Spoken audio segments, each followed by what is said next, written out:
welcome to Longleat House. We're up in the Dutch corridor, which is up on the first floor of the house. And this is the part of the house that normally gets seen by the visiting public. We've had roughly around 15 to 20 million people through this part of the house since we last did any redecoration work or any repair work. So the house is looking a little bit tired in places. So like any house, we have to redecorate, and it's no undertaking that takes a few minutes or hours. Firstly, the work that we've done here and the windows were in quite poor condition.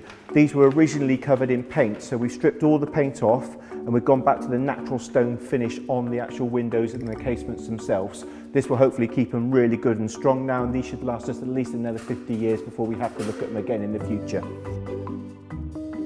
This archway isn't actually a timber archway, it is actually plaster work, and obviously with 15 to 20 million people coming through this archway, it's taken its fair bit of knocks and bruises.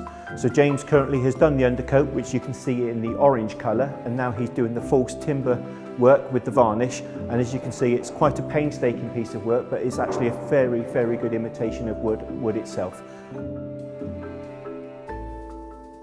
And we're now at the top of the grand staircase. The grand staircase was put into the house around the early 19th century, and as you can see here, we're still doing an awful lot of work here as well.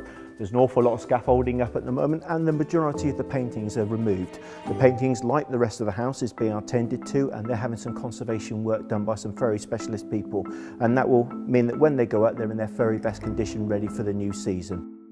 Equally, while we're here, we're doing some paint sampling as well. The colours on the walls you can see at the moment are roughly around 1950s, and so we're looking to see what the historical colours were in this area. So if I'd just like to bring you over here, as you can see, we've been doing some paint sampling, and this is literally just peeling back the onion, just to look at each of the layers of colours through the years. So we'll know what was here 100 years ago, 200 years ago, and even 300 years ago.